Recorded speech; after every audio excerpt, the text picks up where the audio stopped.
guys, I hope you're all doing well. During the course of my career, and especially now during COVID, that I've started to do give a couple more talks, as well as be on a couple more panels. I have noticed that I've gotten asked the same 4 or 5 questions throughout my 20-year career. So I thought I would take the time now, and what I've decided I'll probably do is once a week for the next 4 or 5 weeks, I will just answer one of the questions randomly. I think I'll start this week by probably the one I get asked most frequently. And that is, did you always know what you wanted to do? Or how did you decide what you wanted to do? And, I've had the most amazing career, 20 plus years as a massage therapist. As well as, during that time being able to work with clients in the NBA, the NFL. I've worked in palliative care, I've worked on movie sets, and over the last 8 years, I've worked with Athletics Canada and gotten to travel to the Olympics in 2016. I've done World Champs, Pan Am Games, World Relays, Commonwealth. So I've done a wide variety of things. And I'm going to be honest with you, no, I didn't always know what I wanted to do. And I don't think many people coming out of university, unless you're in a specific set program, it's really hard to know what exactly you want to do.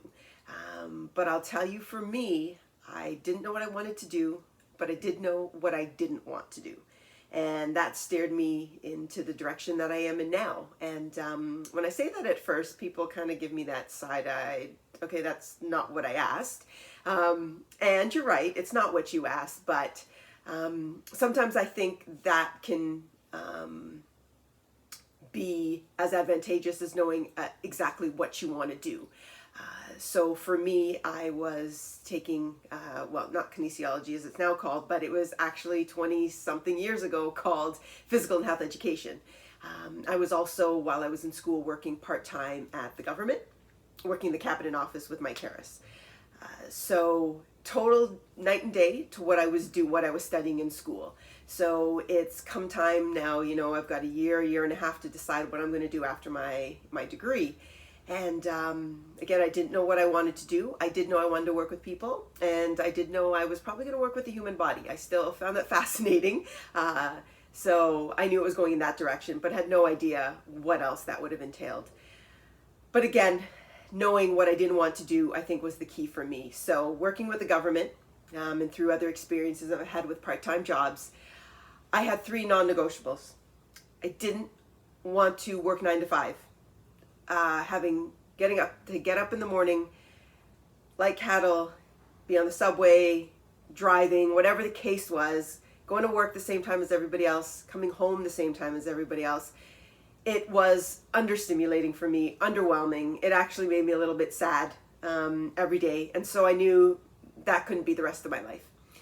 Second non-negotiable I had, and this too came from not only my degree, but contrast with working at the government, was I didn't want to dress up to go to work.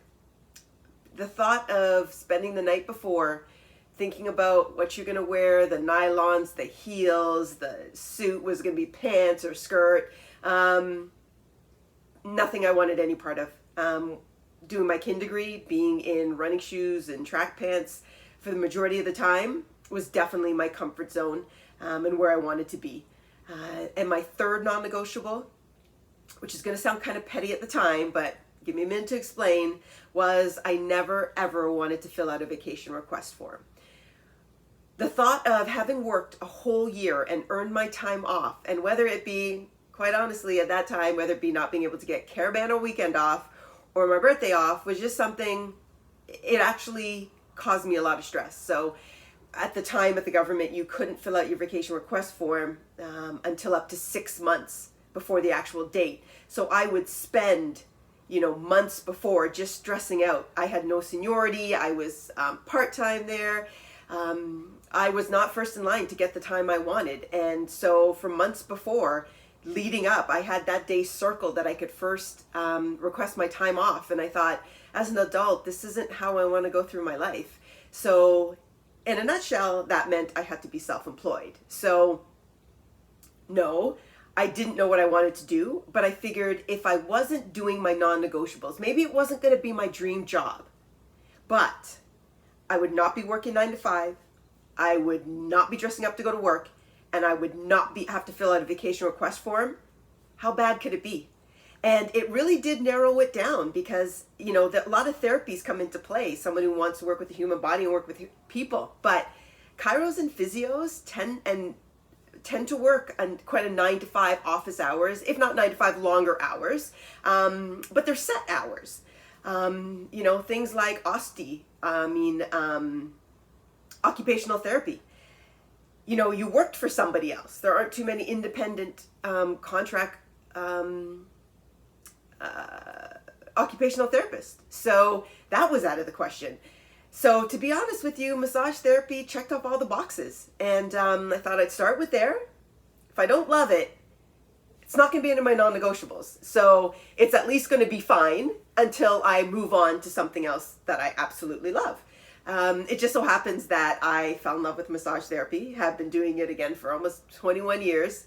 But I think knowing what you don't want to do can sometimes just be as helpful as knowing what you want to do. And at very least, it'll set you on a path that may lead to your dream job and exactly what it is you want to do. And that can apply for all situations. So don't stress about having to know what you want to do. You might not even know what's out there. I didn't know it was possible for a massage therapist to do all that I do with it. All the industries I've worked in, and I've done it being self-employed, running my own business. So don't stress. It's possible, and sometimes knowing what you don't want can be just as beneficial as knowing what you want. Thanks, and I'll see you next week.